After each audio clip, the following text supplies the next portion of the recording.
Haleluya, boleh kita bangkit berdiri bersama-sama Bapak Ibu. Haleluya, kita percaya si pagi hari ini kita semua bersuka cita, amin. Dan kita percaya hadirat Tuhan dan kuasa Tuhan itu bekerja dengan dahsyat di tempat ini. Yang percaya katakan amin saudara. Boleh tepuk tangan yang terdahsyat buat Tuhan kita. Tepuk tangan buat Tuhan Yesus, haleluya. Mari sama-sama kita siapkan hati kita. Dan di tempat ini kami datang bersama dengan orang-orang yang kami kasihi ya Tuhan. Dan kami datang membawa hati kami untuk memuji dan menyembah-Mu. Biarlah hati kami terus melekat hanya kepada Tuhan. Biarlah kami datang dengan penuh kasih, penuh cinta kepada Tuhan. Karena kami tahu Engkau Tuhan yang selalu hadir dalam setiap ibadah kami. Hadirat-Mu memenuhi setiap kami. Kuasa-Mu bekerja dengan luar biasa di tempat ini ya Tuhan. Engkau yang memulihkan keadaan setiap umat-umat-Mu. Kami percaya hari ini ada pemulihan, ada kesembuhan, ada kelepasan, ada kelegaan. Damai sejahtera Allah melimpah-limpah di tempat ini dan kasih-Mu ya Tuhan. Itu mengalir bagi setiap hati kami. Terima kasih Bapak, terima kasih. Terima kasih Tuhan buat pemeliharaan-Mu dari hari Senin sampai hari ini. Engkau sediakan, Engkau cukupkan bagi kami. Terima kasih Bapak. Terima kasih. Silakan duduk dalam hadirat Tuhan Bapak Ibu.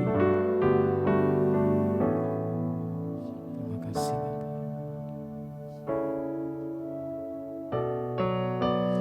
Thank you Lord.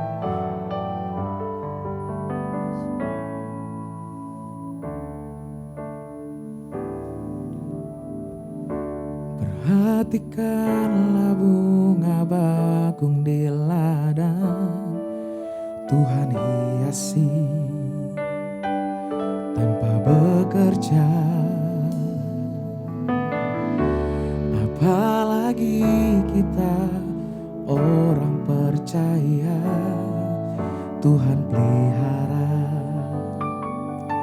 Tuhan cukupkan.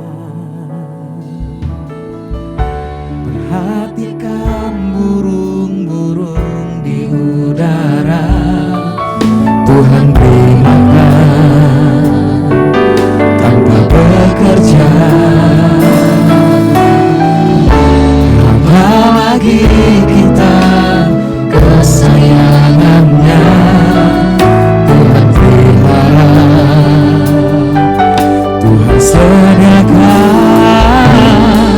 Saat kau perlu Tuhan, saat kau minta Tuhan, saat percaya Tuhan bekerja,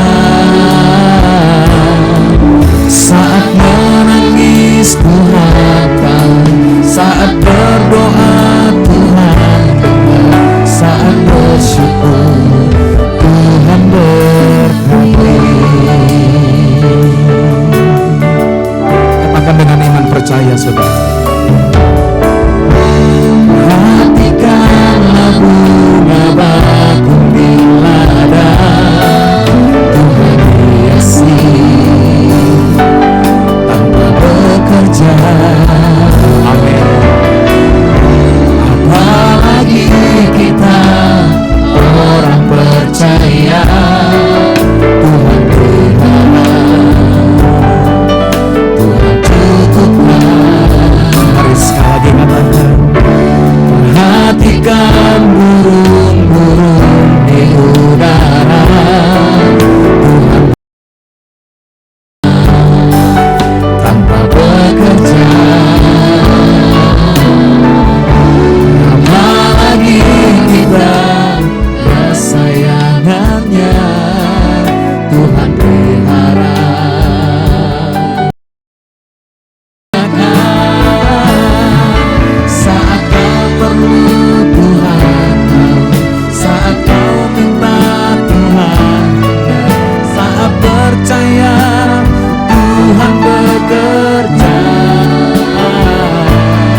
Tuhan bekerja. Saat menangis Tuhan tahu, saat berdoa Tuhan dengar, saat bersyukur Tuhan berkati. Biar umat-umat Tuhan saja katakan. Saat kau perlu Tuhan tahu, saat kau minta Tuhan dengar, saat percaya Tuhan bekerja. Saat menangis Tuhan tahu, saat berdoa Tuhan dengar, saat bersyukur Tuhan berkati. Saat bersyukur Tuhan berkati. Saat bersyukur Tuhan berkati.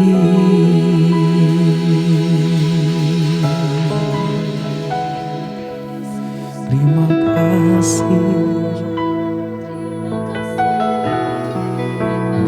Mari sama-sama kita angkat suara sembah Tuhan, saudara. Terima kasih Tuhan. Dia Allah yang baik, saudara. Dia mencukupkan segalanya dalam hidup kita. Mari angkat suara sembah Dia. Terima kasih buat kebaikan-Mu. Kau berikan kasih-Mu Tuhan melimpah dalam hidup kami. Kau curahkan, Kau berikan setiap hari bagi kami.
Engkau yang layak kami sembah di tempat ini.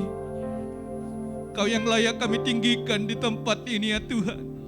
Dan Engkau yang bersemayam di atas doa pujian penyembahan kami umat-Mu ya Tuhan. Dan kami percaya Engkau hadir di tempat ini memenuhi setiap hati dan pikiran kami. Dan Roh-Mu ya Tuhan yang bekerja di dalam setiap kami. Sehingga kami menyadari ya Tuhan bahwa perkara-perkara yang besar yang Tuhan kerjakan dalam hidup kami itu semua karena Tuhan. Itu semua karena Tuhan. Dan Tuhan yang menyatakan kebesaran-Mu di tempat ini ya Tuhan. Biarlah ya Tuhan Engkau yang terus mengurapi setiap kami umat-Mu ya Tuhan. Dan memberikan kepada kami ya Tuhan Roh-Mu ya Tuhan. Roh yang perkasa, Roh yang datangnya daripada Tuhan. Sehingga kami akan melihat ya Tuhan kuasa-kuasa mujizat daripada Allah dinyatakan atas ibadah kami, dinyatakan di dalam hidup kami, dinyatakan di dalam pekerjaan kami, dinyatakan di dalam usaha kami, dan dinyatakan di dalam pelayanan kami ya Tuhan. Terima kasih ya Tuhan atas segala apa yang Kau kerjakan di dalam setiap kehidupan kami ya Tuhan. Kami bersyukur punya Allah seperti Engkau ya Tuhan.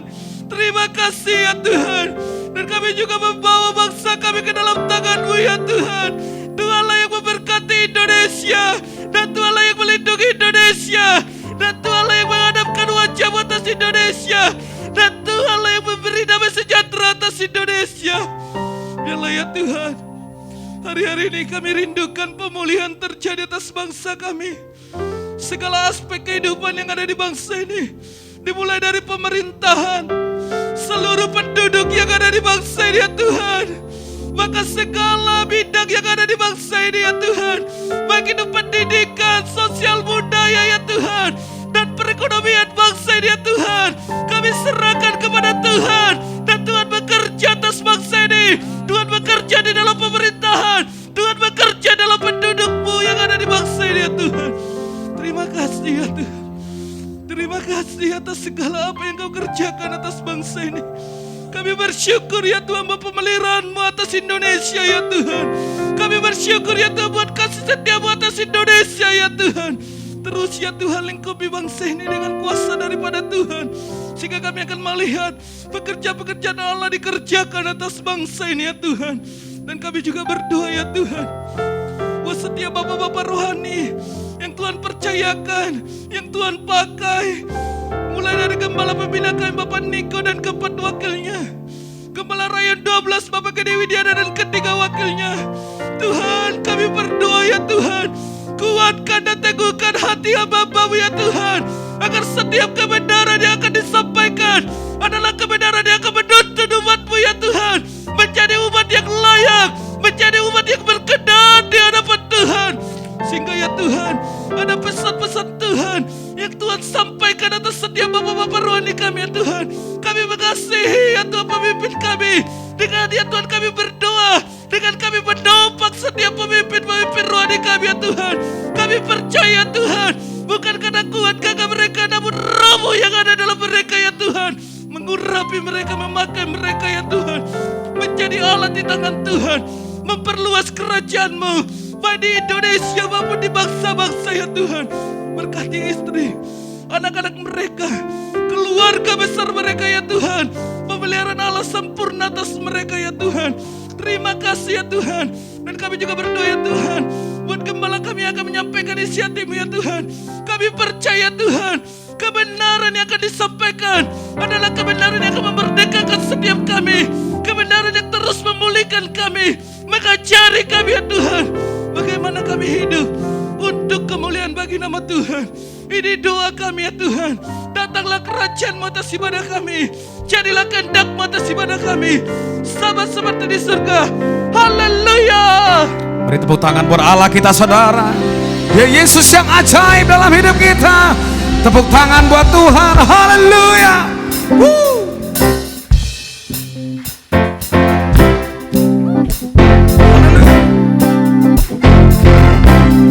Sama-sama kata.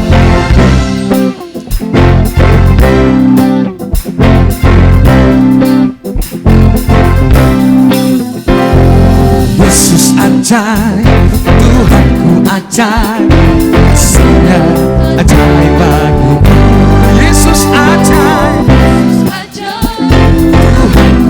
ajaib,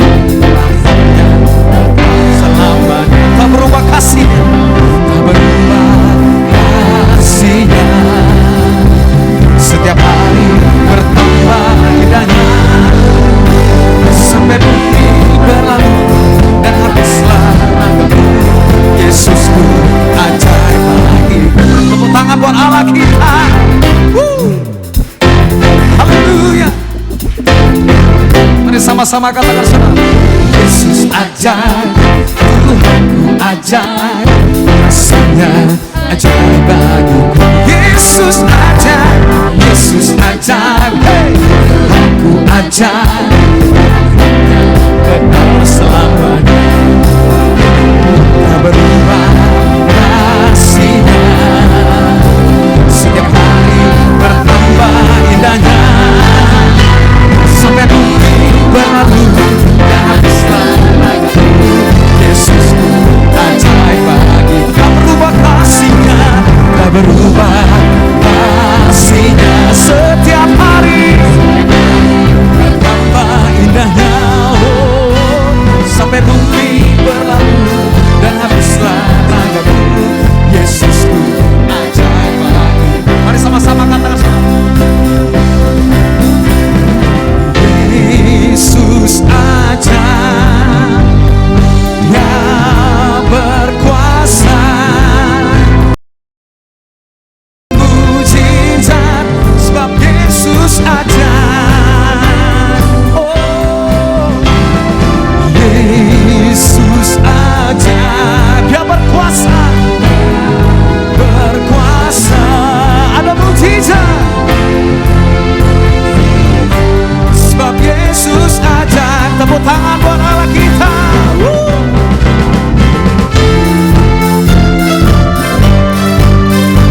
Betapa kami bangga punya Allah seperti Engkau. Haleluya. Oh. Mari sama-sama katakan saudara, Yesus ajaib, Yesus ajaib, Dia berkuasa, ada mujizat, ada mujizat, sebab Yesus ajaib. Tak berubah kasih-Nya, tak berubah kasih-Nya, setiap hari bertambah indahnya, sampai bumi berlalu dan habislah nagamu. Yesusku ajaib bagi. Tak berubah kasih-Nya, tak berubah kasih-Nya dalam kehidupan kita saudara. Bertambah indahnya, sampai bumi berlalu dan habislah nagamu. Yesusku ajaib bagi. Sampai bumi berlalu, sampai bumi berlalu dan habislah nagamu. Yesusku ajaib bagiku. Katakan Yesus ajaib, Yesus ajaib, Dia berkuasa, ada mujizat, ada mujizat, ada mujizat, ada mujizat, ada mujizat, sebab Yesus ajaib. Tepuk tangan buat Tuhan kita yang ajaib, Tuhan Raja Maha Besar. Sorakan haleluya, Jesus. Mari sama-sama katakan, Tuhan Raja Maha Besar. Hey, mari datang menyembah Dia. Kali lagi katakan saudara, Tuhan Raja Maha Besar.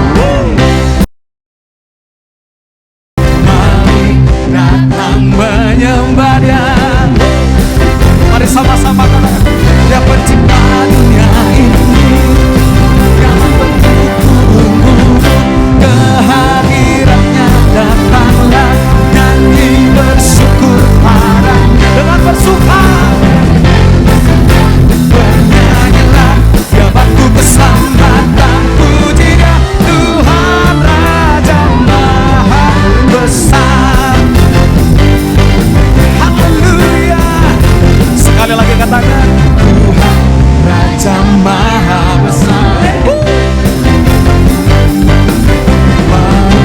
Datang menyembahnya. Sekali lagi katakan, Tuhan Raja Maha Besar. Datang menyembahnya. Katakan dia pencipta, dia pencipta dunia ini, yang menunggu kehadirannya. Datanglah nyanyi bersyukur pada dengan bersuka cita. Bernyanyilah, ya batu keselamatan pujilah.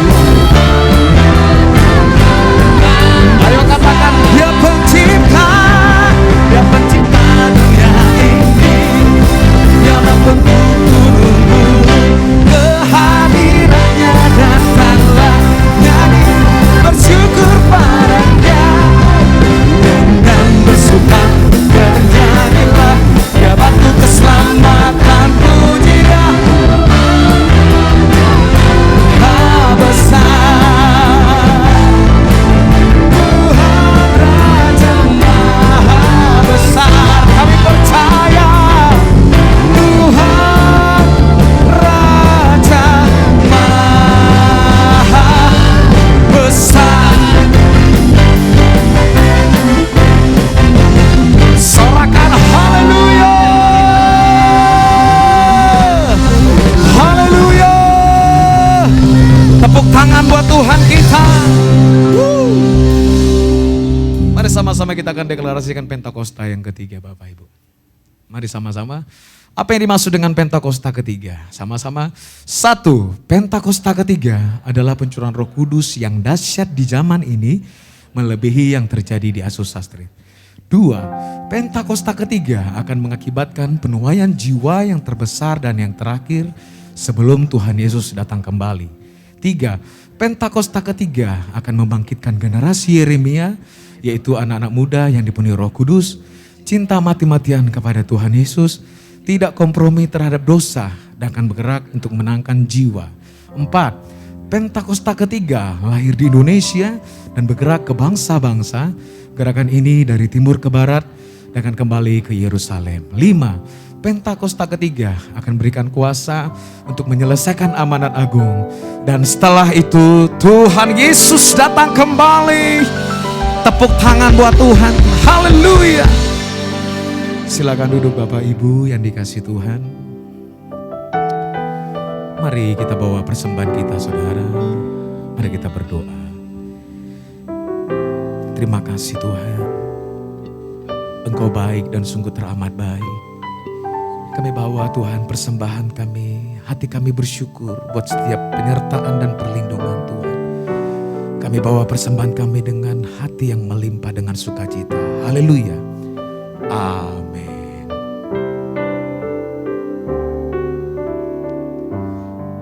Terima kasih Tuhan.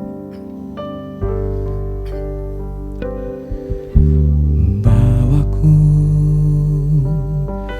ke Gunung Kudus-Mu, di tempat kediaman-Mu.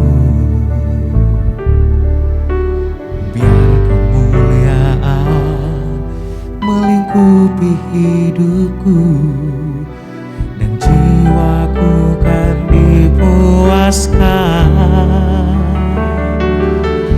Hanya dekat-Mu, itu yang ku perlukan.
anugerah-Mu yang besar kepada kami. Kasih-Mu yang baru setiap pagi kepada kami. Dan besar kesetiaan-Mu ya Bapa. Kalau hari ini kami boleh memuji dan menyembah-Mu, semua karena anugerah-Mu. Dan biarlah setiap kami boleh merayakan Engkau ya Bapa, mengelu-elukan Engkau, Raja di atas segala raja. Terima kasih Bapa di surga, Engkau sirami hati kami dengan benih firman-Mu. Dan biarlah benih firman-Mu ini bertumbuh di dalam kehidupan kami 100 kali ganda. Terima kasih Bapa di surga, urapi kami semuanya. Dalam nama Tuhan Yesus kami berdoa dan mengucap syukur. Sama-sama katakan, amin. Silakan duduk Bapak Ibu, saudara yang dikasih oleh Tuhan. Saya ucapkan shalom bagi kita semuanya, shalom. Dan juga para pemirsa dan jemaat Tuhan yang ada di rumah-rumah, saya sapa shalom. Nah Bapak Ibu saudara yang dikasih oleh Tuhan, bulan Juni kita belajar bersama-sama tentang keluarga. Minggu lalu kita belajar tentang keluarga yang diurapi oleh Roh Kudus. Artinya betapa pentingnya Roh Kudus berperan di dalam kehidupan keluarga. Dan minggu ini, hari ini kita belajar bersama-sama tentang pengampunan dalam keluarga. Yang siap belajar katakan amin. Nah, itu sebabnya saya berikan tema pengampunan dalam keluarga.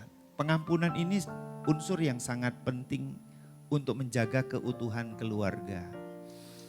Saya setiap kali membaca satu data apa yang ditunjukkan oleh lembaga ya statistik saudara, ketika masa pandemi masih berjalan, tingkat perceraian sangat tinggi.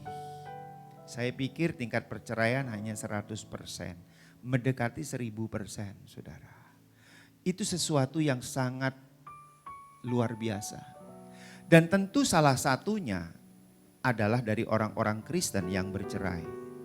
Tapi saya berdoa keluarga di tempat ini semua bahagia dalam nama Tuhan Yesus. Semua diberkati oleh Tuhan Yesus. Nah, tentang pengampunan kita akan belajar dari Injil Matius pasal 18 ayat 21 sampai dengan ayat yang ke-35. Namun saya akan bacakan terlebih dahulu ayat 21 sampai dengan ayat yang ke-22.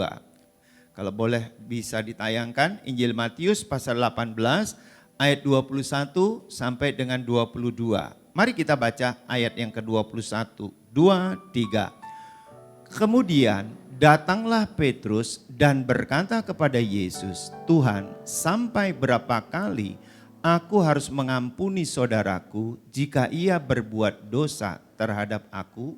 Sampai 7 kali, ayat 22 saudara kita. Yesus berkata kepadanya, bukan, aku berkata kepadamu bukan sampai 7 kali, melainkan sampai 70 kali 7 kali. Artinya apa? Pengampunan itu tidak terbatas. Katakan tidak terbatas. Saudara, mengapa pengampunan itu tidak terbatas? Karena kasih Tuhan juga tidak terbatas. Itu sebabnya kasih Yesus itu disebutkan kasih agape, kasih tanpa syarat. Nah, di dalam cerita ayat 21 sampai ayat yang ke-35 itu ada seorang raja yang menghapuskan hutang kepada seorang hambanya dan hutangnya itu sangat besar. Besarnya berapa? 10.000 talenta. Itu kalau saya hitung dalam rupiah kurang lebihnya 4,8 triliun. Kalau dibelikan kerupuk kira-kira berapa itu saudara? 4,8 triliun. Jadi seorang raja menghapuskan hutang kepada seorang hambanya 10.000 talenta, itu sama dengan kurang lebihnya 4,8 triliun. Namun hambanya ini tidak mau menghapuskan hutang. Sesamanya yang kecil hanya 100 dinar. 100 dinar itu setara dengan kurang lebihnya 10 juta rupiah. Dan apa yang terjadi saudara? Dilaporkanlah kejadian ini kepada rajanya. Dan raja itu sangat marah. Dia panggil orang yang sudah dihapuskan hutangnya ini, kemudian apa? Dia menyerahkan kepada algojo-algojonya sampai ia melunasi hutang-hutangnya. Saudara, demikianlah kasih Tuhan Yesus kepada kita. Tidak terbatas. Berapa besarnya enggak terbatas. Kenapa? Karena saudara dan saya dipilih oleh Tuhan Yesus waktu kita masih berdosa. Betul enggak saudara? Nah, oleh sebab itu, agar kita dapat menerima pengampunan dan dosa-dosa kita, maka kita perlu mengampuni orang lain. Mengampuni orang lain itu memungkinkan kita untuk mengatasi perasaan.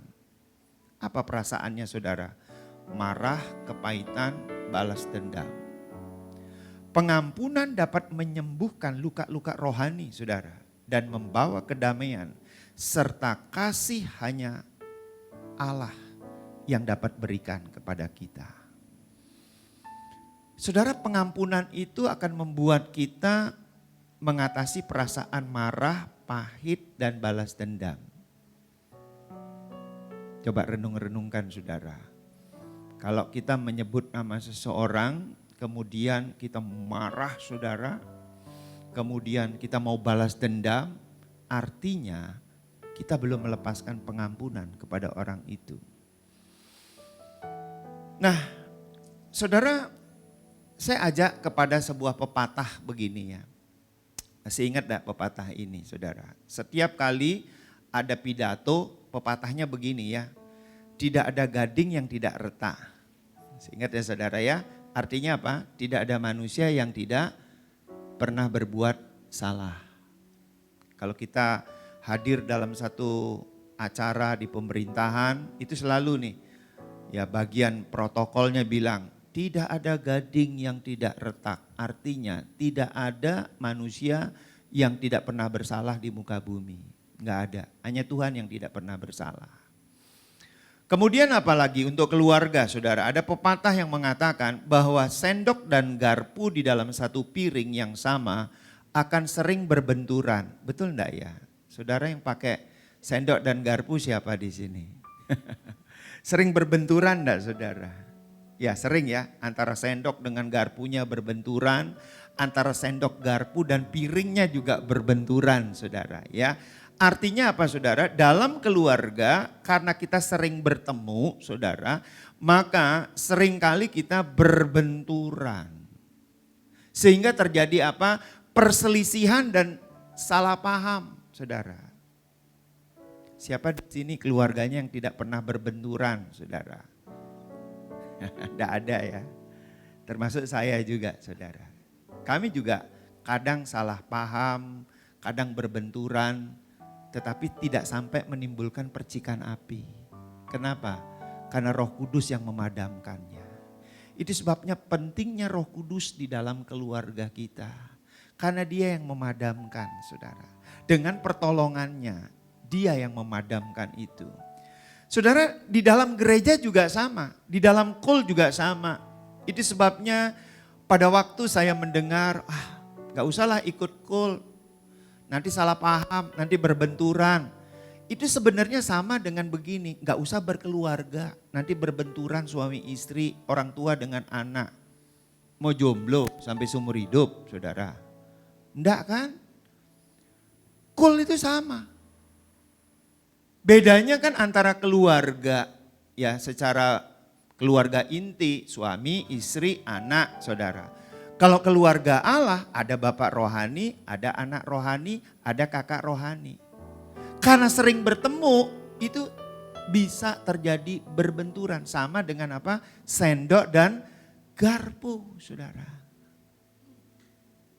Itu pasti, saudara. Itu sebabnya kita harus sadar banget saudara, suami istri aja berbenturan.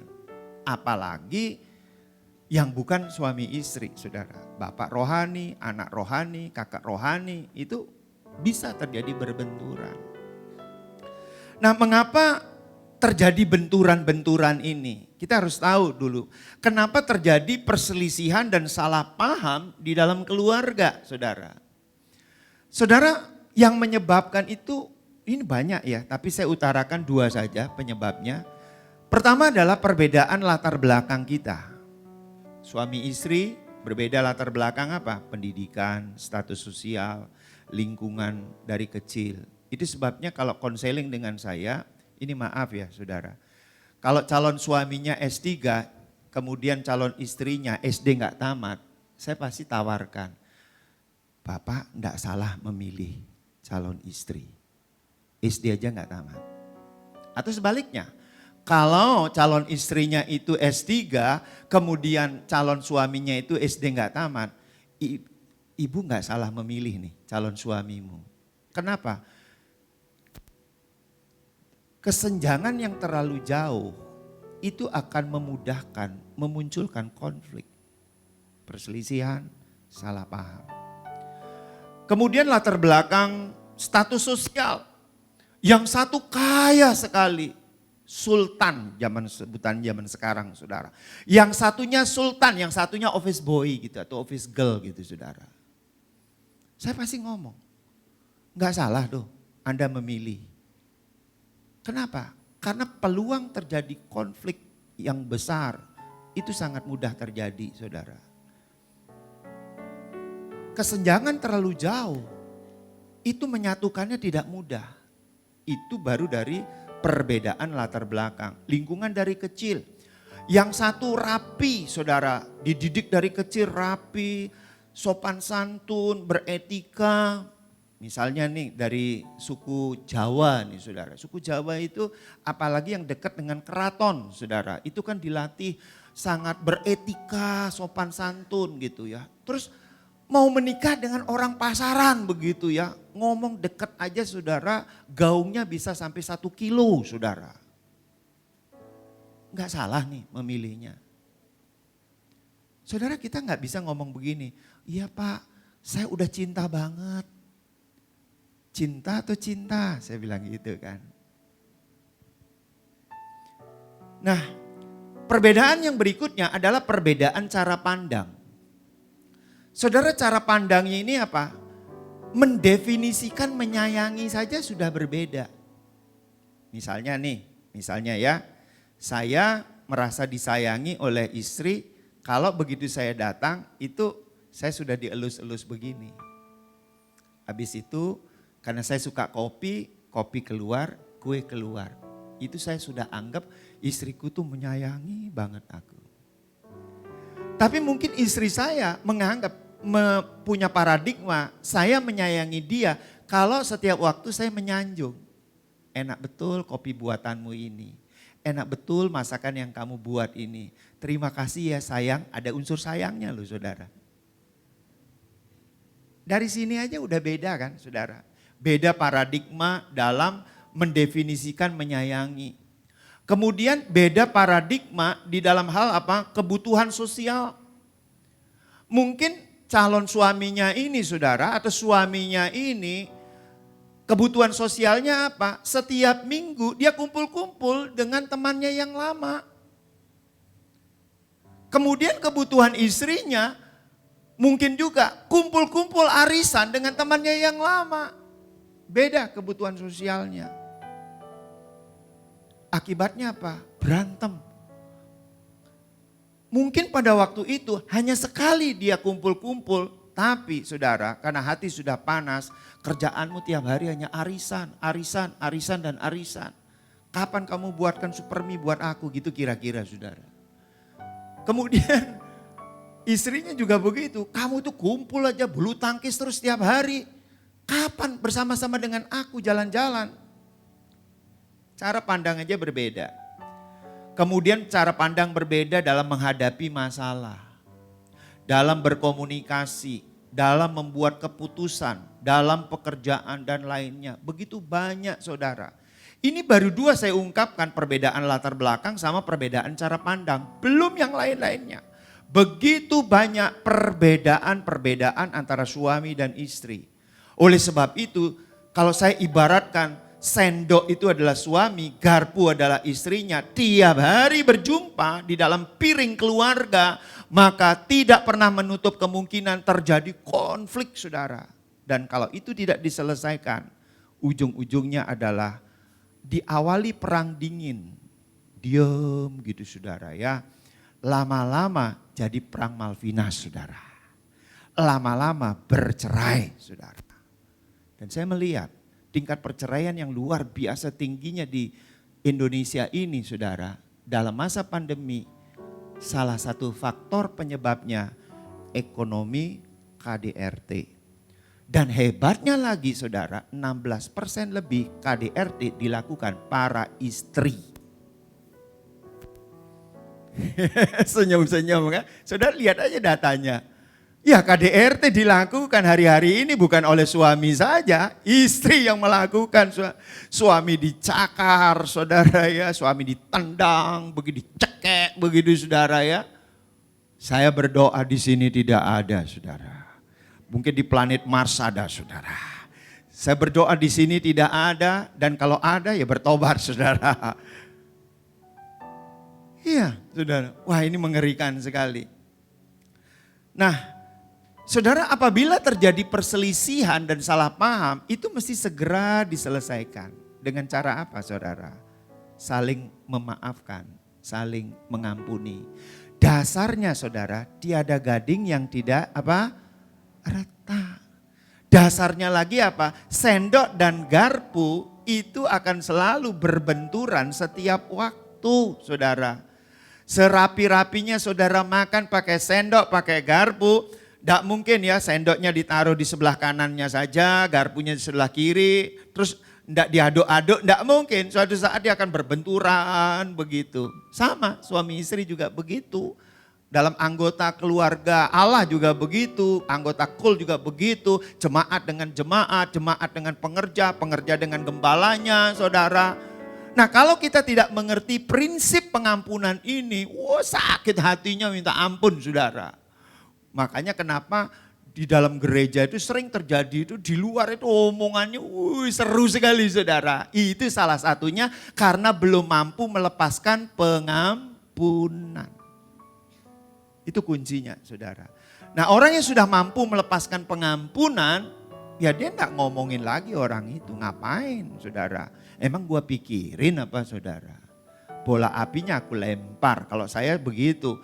Kalau ada yang ngomongin saya di luar itu bola apinya saya lempar. Bagaimana saya melempar bola api? Aku memberkati kamu dalam nama Tuhan Yesus. Selesai sudah saudara. Masalah dia terus menyerang dengan panah-panahnya saudara. Memang gua pikirin apa begitu. Saya mulai nangkap sesuatu di sini. Jadi betapa pentingnya pengampunan itu saudara. Nah, saudara yang dikasihi oleh Tuhan, sebagai anak-anak Tuhan, kita itu meneladani Tuhan Yesus.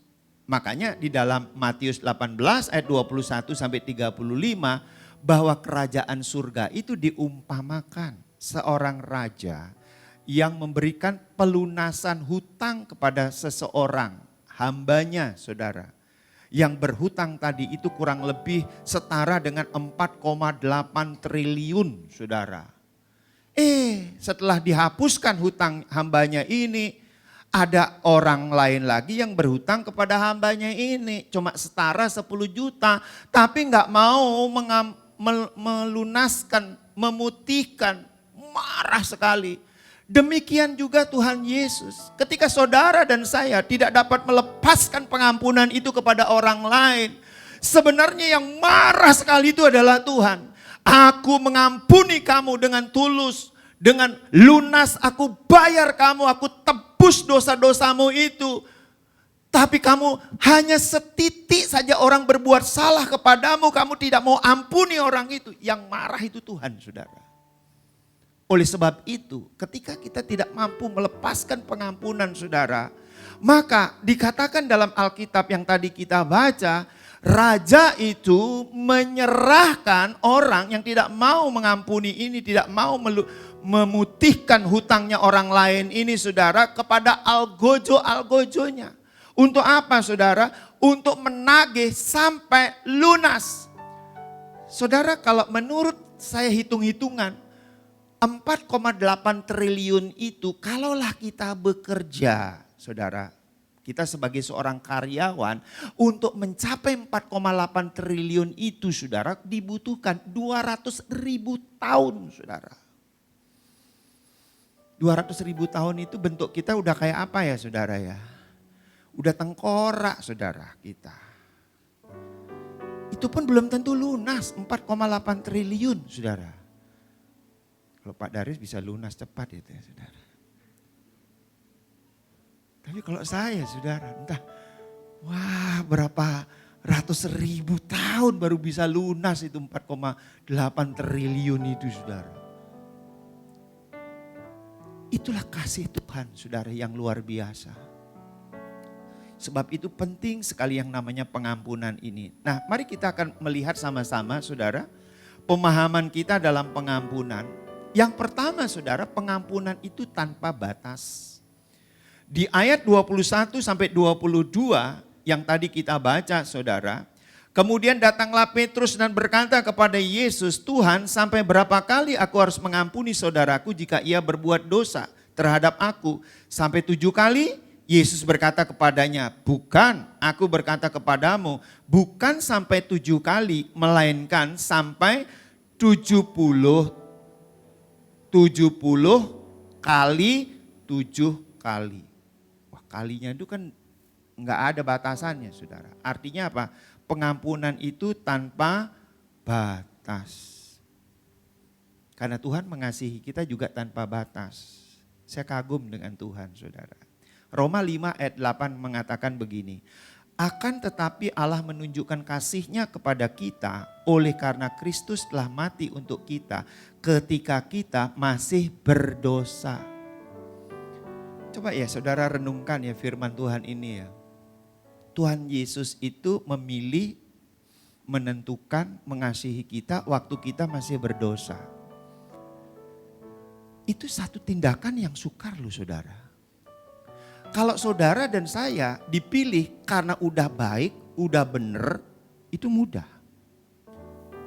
Tapi pada waktu kita memilih seseorang, orang itu dalam keadaan rusak, seperti saya, seperti saudara yang dipilih oleh Tuhan, dalam keadaan rusak karena dosa, itu tidak mudah. Hanya Tuhan yang sanggup melakukan itu. Coba ya, satu contoh saja. Gereja dalam merekrut pelayan, wah ada persyaratannya. Begini.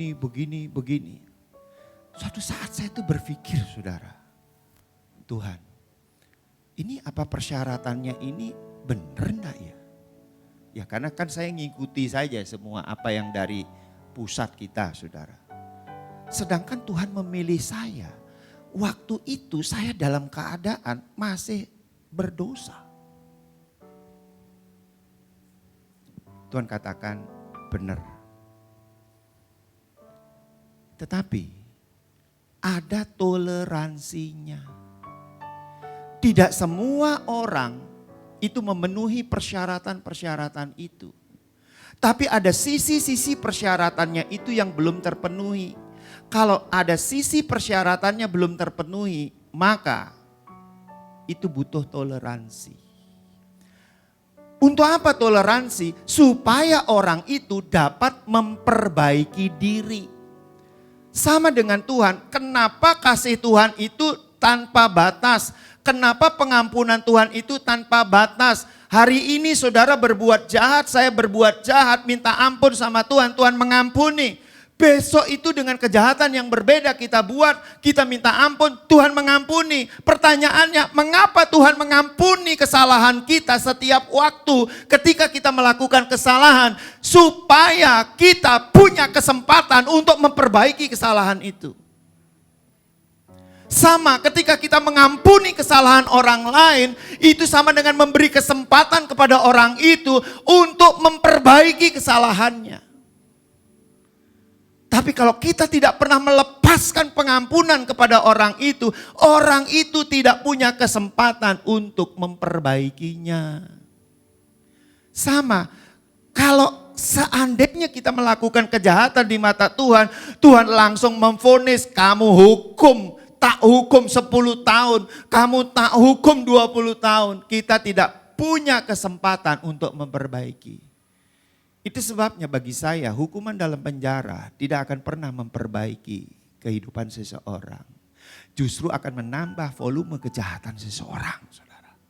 Kenapa? Karena dia tidak sempat untuk memperbaiki lagi. Memperbaiki bukan di dalam penjara, memperbaiki adalah dalam pembimbingan yang benar. Sampai di situ sudah nangkap kenapa Tuhan itu mengampuni kita tanpa batas. Karena Tuhan memberi kesempatan kepada kita untuk memperbaiki kesalahan kita. Itu sebabnya Tuhan mau kita juga memberikan pengampunan kepada orang lain juga tanpa batas. Supaya orang lain itu juga punya kesempatan untuk memperbaiki. Tapi kalau kesalahannya sama setiap hari itu namanya doyan, saudara. Tentu kesalahannya berbeda-beda ya saudara ya. Di situ saudara nangkap ini. Kenapa pengampunan itu tanpa batas? Nah, tentu ada sebuah diskusi nih. Pak Gede, bagaimana saya bisa mengampuni tanpa batas? Saya ini kan masih manusia biasa. Kaki saya ini masih nginjak bumi, Pak. Saya belum malaikat. Ya memang benar. Kaki saya juga masih nginjak bumi. Saya belum jadi malaikat. Memang tidak ditentukan saya menjadi malaikat oleh Tuhan, ditentukan jadi manusia. Oleh sebab itu, langkah yang kedua adalah di dalam kita melepaskan pengampunan perlu pertolongan Tuhan. Perlu Roh Kudus di dalam diri kita. Itu sebabnya kalau ada orang mengklaim, saya ini orang yang penuh Roh Kudus tapi tidak bisa melepaskan pengampunan, itu kebohongan besar saudara. Orang yang penuh dengan Roh Kudus, itu salah satu buah roh adalah murah hati. Termasuk mudah mengampuni kesalahan orang lain. Yang mengerti katakan amin saudara. Jadi yang kedua ini perlu pertolongan Tuhan saudara. Coba saya akan bacakan ya. Matius 18 mulai ayatnya yang ke-25 sampai 26. Tetapi karena orang itu tidak mampu melunaskan hutangnya, perhatikan di situ, orang itu tidak mampu melunaskan hutangnya, raja itu memerintahkan supaya ia dijual beserta anak istrinya dan segala miliknya untuk pembayar hutangnya. Saudara, pada waktu raja itu ngomong, jual aja dia beserta istrinya dan anak-anaknya untuk pembayar hutangnya. Saudara, keputusan yang seperti itu membuat seseorang waktu itu tidak punya masa depan. Orang kalau dijual seluruh keluarganya menjadi budak, dia tuh udah gak punya lagi masa depan. Sama saudara, ketika Tuhan Yesus tidak pernah mengampuni kita, kalau ada Tuhan yang tidak pernah mengampuni kesalahan kita, maka kita tidak akan punya lagi masa depan. Tapi puji Tuhan, Yesus mengampuni kesalahan kita. Sebab itu Alkitab mengatakan, berbahagialah orang yang diampuni dosanya, pelanggarannya. Karena saudara dan saya dosanya sudah diampuni, kita punya masa depan. Masa depan yang penuh dengan pengharapan.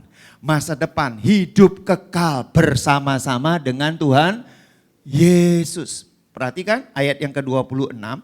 Maka sujudlah hamba itu menyembah dia, katanya, sabarlah dahulu segala hutangku akan kulunaskan. Lalu tergeraklah hati raja itu oleh belas kasihan akan hamba itu, sehingga ia membebaskan dan menghapuskan hutangnya. Kalimat ini menunjuk kepada apa? Bahwa untuk Tuhan itu melepaskan pengampunan kepada kita, dia perlu belas kasihannya turun atas kita.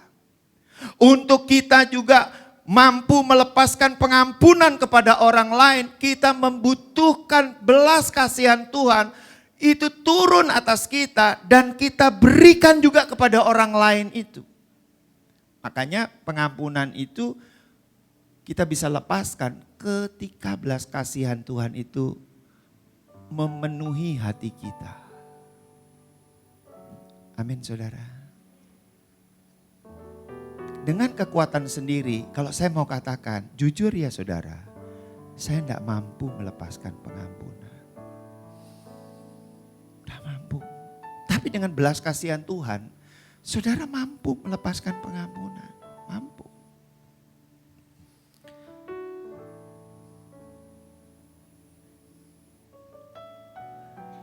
Jadi Tuhan itu yang memberikan dia belas kasihan kepada kita, kasih karunia kepada kita, Tuhan sudah berikan. Itu sebabnya kita mampu saudara melepaskan itu. Nah sebab itu tindakan kita adalah bersandar kepada Tuhan. Makanya seringkali kita mendengar nasihat, ibu, bapak bersandarlah kepada Tuhan. Supaya bapak dapat mengampuni istri, istri dapat mengampuni suami. Atau saudara, kalau itu jemaat Tuhan, supaya antar jemaat yang melakukan sesuatu, saudara terjadi satu konflik, itu bisa saling mengampuni satu dengan yang lainnya, saudara. Itu butuh belas kasihan Tuhan. Tapi prinsip yang ketiga yang perlu kita pahami dalam pengampunan ini, karena Tuhan yang lebih dahulu mengampuni kita. Itu sebabnya dia adalah teladan kita. Di dalam Injil Matius 18 ayat yang ke-27 saudara. Lalu tergeraklah hati raja itu oleh belas kasihan akan hamba itu. Sehingga ia membebaskannya dan menghapuskan hutangnya. Artinya ada keteladanan dari Yesus yang kita dapat contoh. Oleh sebab itu saudara, maka kalimat ini tidak akan muncul lagi di dalam melalui mulut kita. Oh saya kan manusia biasa, betul. Saya belum malaikat, yes. Kaki saya masih nginjak bumi, iya betul. Tetapi hati kita diisi oleh Tuhan Yesus. Hati kita diisi oleh Roh Kudus. Karena hati kita diisi oleh Roh Kudus, maka kita mampu melepaskan pengampunan kepada orang lain yang bersalah kepada kita. Pertanyaannya bukan mampu. Pertanyaannya adalah mau atau tidak, saudara. Saudara, kalau kita tidak mau mengampuni, apa yang terjadi, saudara?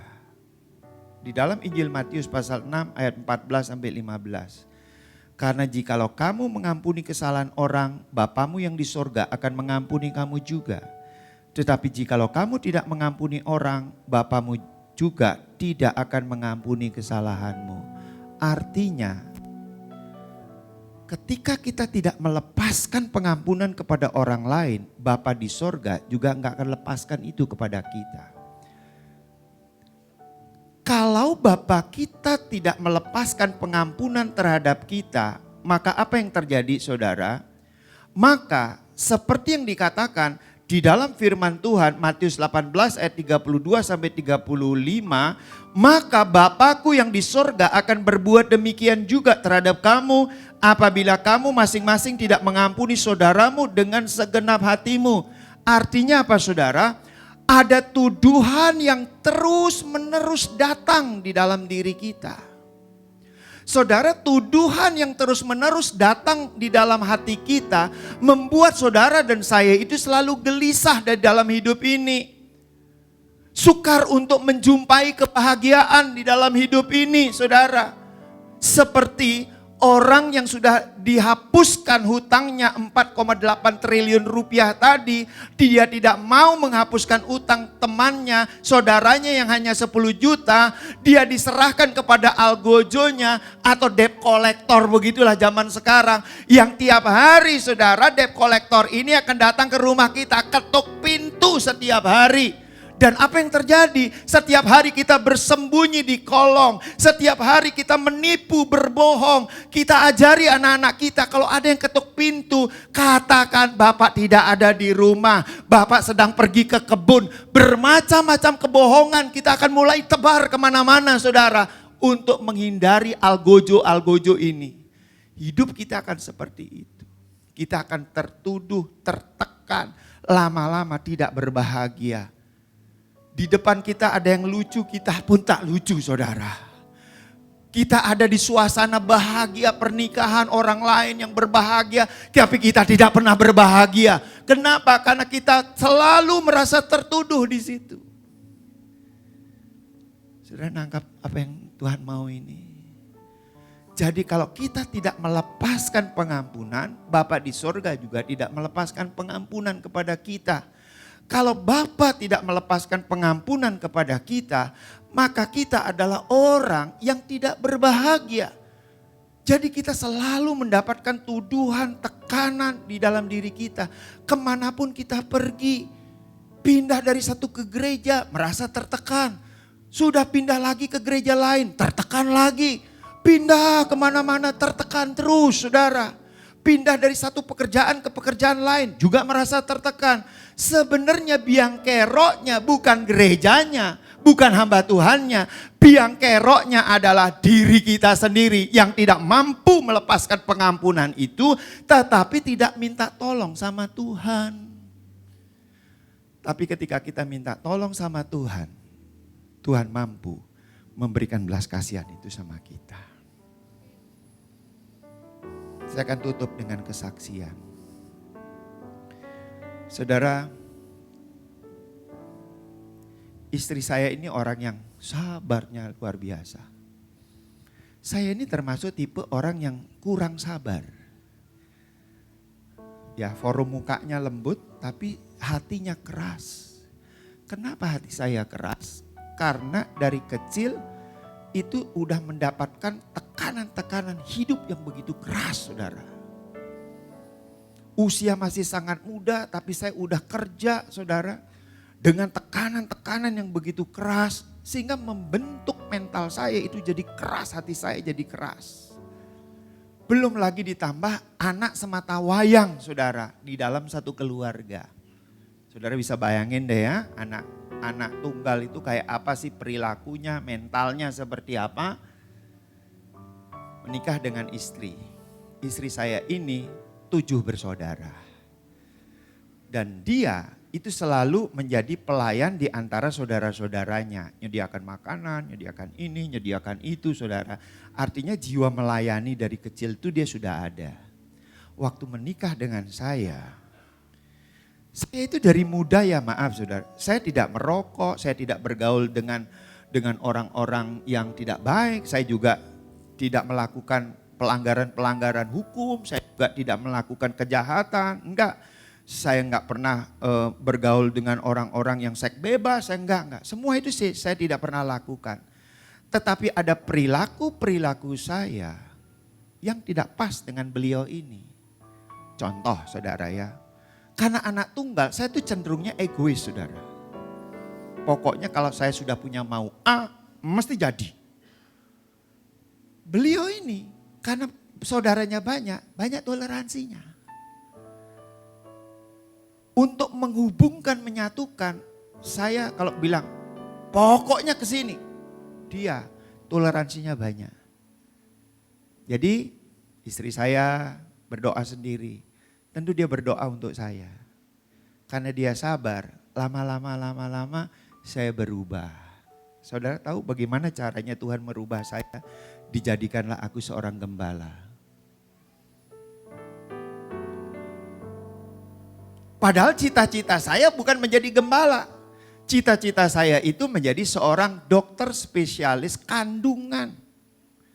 Setelah itu Tuhan batalkan, kemudian Tuhan ubah menjadi apa saudara? Menjadi seorang pemimpin di sebuah bank swasta sampai menjadi direktur. Saudara, kalau Tuhan terus menerus, apalagi cita-cita saya waktu itu saudara, aku ingin menjadi seorang CEO minimal 3 perusahaan. Jadi saudara, bubar saudara. Tapi puji Tuhan, Tuhan tahu yang terbaik memberi kepada saya. Dijadikanlah aku sebagai gembala. Waktu pertama kali saya menjadi gembala saudara, saya stres berat. Kenapa? Harus memperhatikan satu demi satu. Di mana dulunya saya tidak mau memperhatikan. Begitu. Aduh, orang susah kenapa nelpon saya? Susah tanggung sendirilah. Orang mau cerai kenapa telepon saya? Bercerailah. Itu saya dulu saudara. Orang enggak punya duit telepon saya, Pak Gede. Tolonglah Pak, begini begitu. Ya orang enggak punya duit kenapa nelpon saya? Ya, mintalah sama bank duitnya. Memang saya ini tempat penyimpanan duitnya. Bisa bayangin? Mungkin bulan pertama saya jadi gembala belum berubah. Bulan kedua sedikit berubah. Bulan ketiga lebih banyak berubah. Terus digesek sama Tuhan. Dan istri saya kadang ngomong sama saya begini, Dek, model kayak kamu tuh enggak cocok jadi gembala. Cocoknya jadi CEO. Saya enggak aminkan. Kenapa? Kalau saya aminkan, saya yang dimarahi sama Tuhan. Wah saudara, makin banyak lagi saudara ajakan, ayo Pak Gede di sini Pak, jadi ini Pak, jadi itu Pak, jadi ini. Begitu saya sedikit mau saudara, itu tiba-tiba wajahnya Tuhan Yesus itu kelihatan di depan saya saudara. Saya bilang, kamu mau lari lagi dari panggilanku? Kalau kamu lari, kamu tidak akan pernah berubah. Akhirnya saya takut lari. Saudara, menjadi gembala adalah proses yang paling indah bagi saya. Untuk membentuk dari merubah karakter saya yang lama menjadi karakter saya yang baru. Dan istri saya mendampingi saya 32 tahun. Itu kesabarannya luar biasa. Itu baru seorang istri yang mendampingi suaminya gak pernah merokok, gak pernah narkoba, gak pernah KDRT, gak pernah tidak kasih duit. Selalu saya kasih duit dia saudara. Gak pernah keliling-keliling saya sama teman-teman yang lama saudara ya. Gak pernah meninggalkan dia main golf seharian berminggu-minggu, gak pernah saudara. Hanya dari karakter dasar saya yang kebawa pada waktu menikah, itu aja dia udah berat. Apalagi kalau suaminya itu mantan narkoba, mantan itu saudara. Bagaimana beratnya seorang istri? Atau sebaliknya, bagaimana beratnya suami kalau punya istri yang mantan itu saudara. Kalau mantannya baik enggak apa-apa, kalau mantannya jelek ini yang masalah saudara. Misalnya gitu ya, mantan pendeta, begitu kan jelek saudara. Iya kan saudara kan. Ya mantan pendeta jadi penjahat. Nah ini kan tidak enak saudara. Tapi mantan penjahat jadi pendeta. Ah itu baik saudara. Betul enggak saudara? Wah jadi itu sebabnya saya bilang terima kasih ya darlingku. Saya bilang gitu. Karena kesabarannya itu saudara. Karena dia sabar menunggu. Wah saya langsung ingat Yesus, betapa sabarnya Yesus itu mendidik saya saudara. Sabar betul dia mendidik saya. Sehingga bertahap berubah begitu saudara ya. Dulu waktu saya masih getol-getolnya kerja saudara. Hampir saya tidak pernah memeluk anak saya saudara. Tapi saya mulai umur 40, saya lebih mudah memeluk anak saya. Saudara pelukan ayah kepada anak, itu beribu-ribu kata yang keluar tanpa disadari. Dan itu akan menghangatkan hati anak itu saudara. Saya mau beritahu, ya tentu ya bapak ini kan pria saudara, memeluk anak yang pria saudara. Kalau memeluk anak yang wanita yang sudah dewasa, itu ya ibunya lah yang memeluk begitu saudara. Sesekali di depan ibunya boleh juga memeluk begitu saudara. Tapi tentu tidak setiap waktu, apalagi ibunya tidak ada saudara.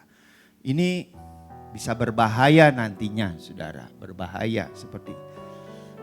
Nah saudara, saya percaya karena dia sabar sekali, dia sudah entah berapa pengampunan yang dia sudah lepaskan kepada saya saudara. Ada seorang istri, makanya benerlah kalimat ini ya, di balik kesuksesan seorang suami, ada istri yang mendampingi dengan setia.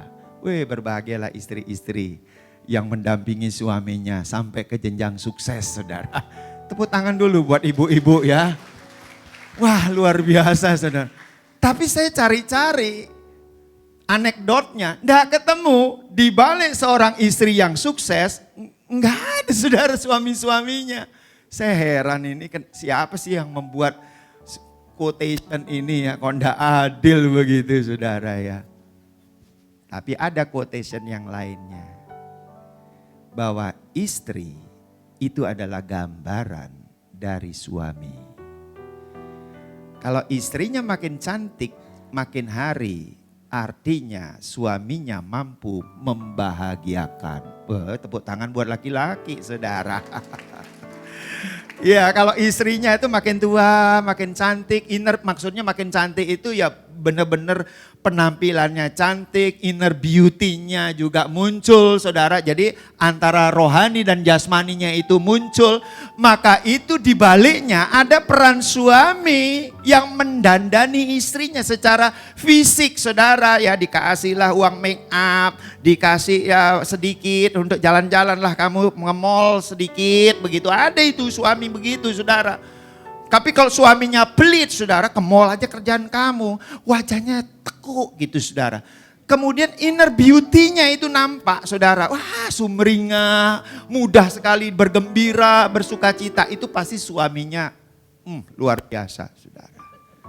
Nah di sini saya melihat suami-suami semua kayak begitu saudara. Istrinya makin lama makin cantik semuanya saudara. Amin enggak bapak-bapak? Amin ya. Belum amin pun diaminkan dulu saudara. Nah coba yang senang siapa coba? Istri senang. Wah, penampilannya oke. Inner beauty-nya nampak karena bahagia di hati saudara. Saudara siap diberkati Tuhan. Lepaskan pengampunan. Saya nggak tahu ya. Apa ganjelan-ganjelannya saudara ya. Kalau ada ganjelan di hatimu terhadap istri, lepaskan pengampunan. Kalau ada istri ganjelan kepada suami, lepaskan pengampunan saudara. Atau kepada anak-anak, lepaskan pengampunan. Anak-anak juga kepada orang tua, lepaskan pengampunan saudara. Saudara rindu kebahagiaan, keharmonisan, berkat-berkat selalu dicurahkan oleh Tuhan. Yuk kita angkat tangan sama-sama yang rindu saudara. Bapa di dalam nama Tuhan Yesus, hamba-Mu sudah selesai menyampaikan pesan-pesan Tuhan tentang pengampunan. Tapi kuasa firman-Mu tidak akan pernah selesai. Tuhan yang memberkati setiap anak-anak-Mu ya Bapa. Tuhan yang menyertai keluarga, rumah tangga mereka menjadi keluarga yang harmonis, keluarga yang berbahagia, keluarga yang diberkati oleh Tuhan.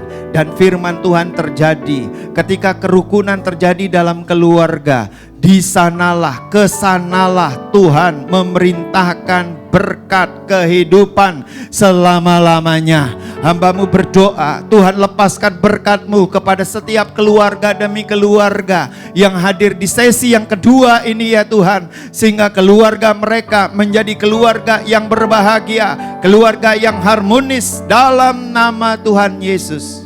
Amin. Mari sama-sama kita siapkan persembahan kita Bapak Ibu.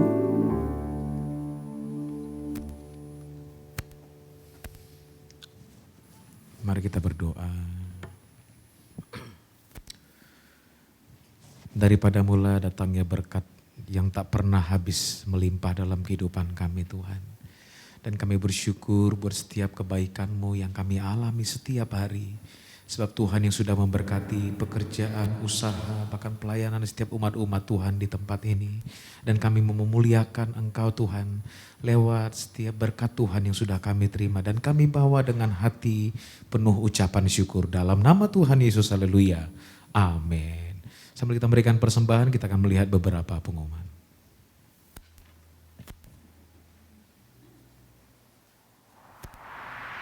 Shalom, terima kasih kepada Bapak Ibu yang sudah hadir pada ibadah minggu ini. Berikut ini kami sampaikan beberapa pengumuman.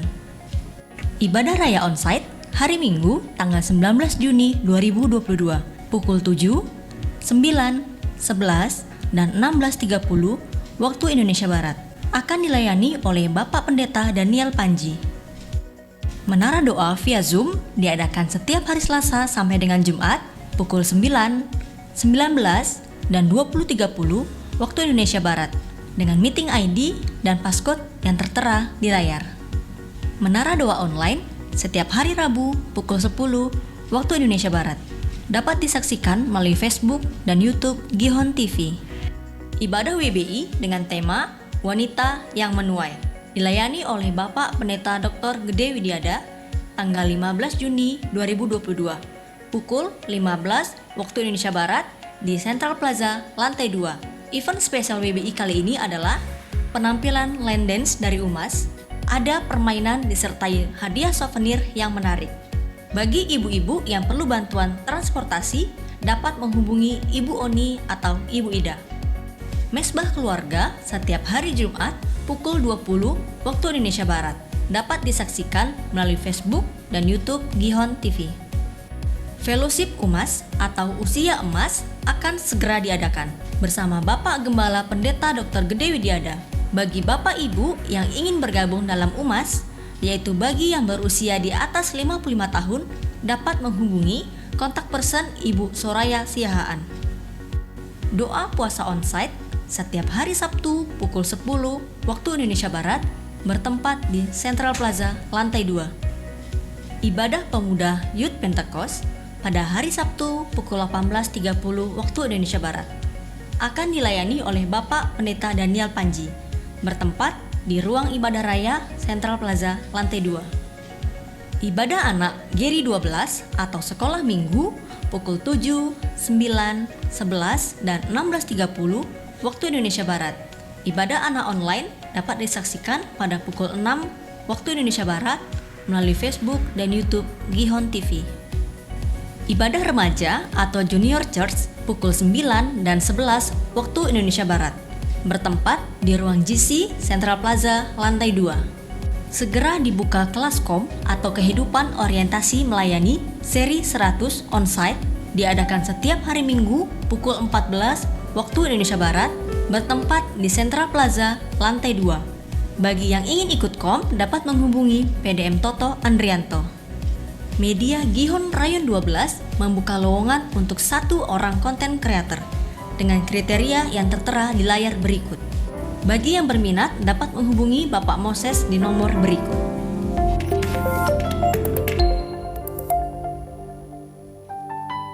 Ayo sama-sama dari semuanya. Mau tanggul. Hati tunggu bersama. Menenangkan jiwa tepuk tangan.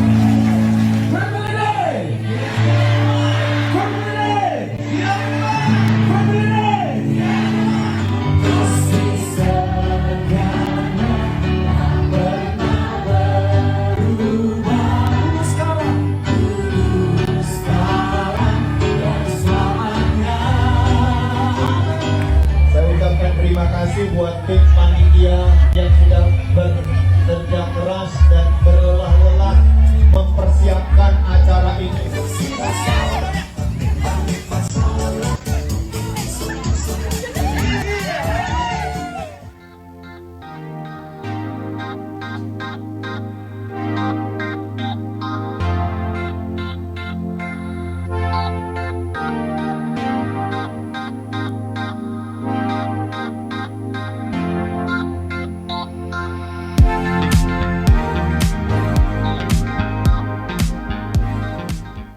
Demikian Gihon News minggu ini. Terima kasih atas perhatian Bapak Ibu sekalian. Sampai jumpa kembali pada ibadah minggu depan. Tuhan Yesus memberkati. Mari kita bangkit berdiri bersama-sama Bapak Ibu yang dikasih Tuhan.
Mari kita sama-sama terima berkat Tuhan.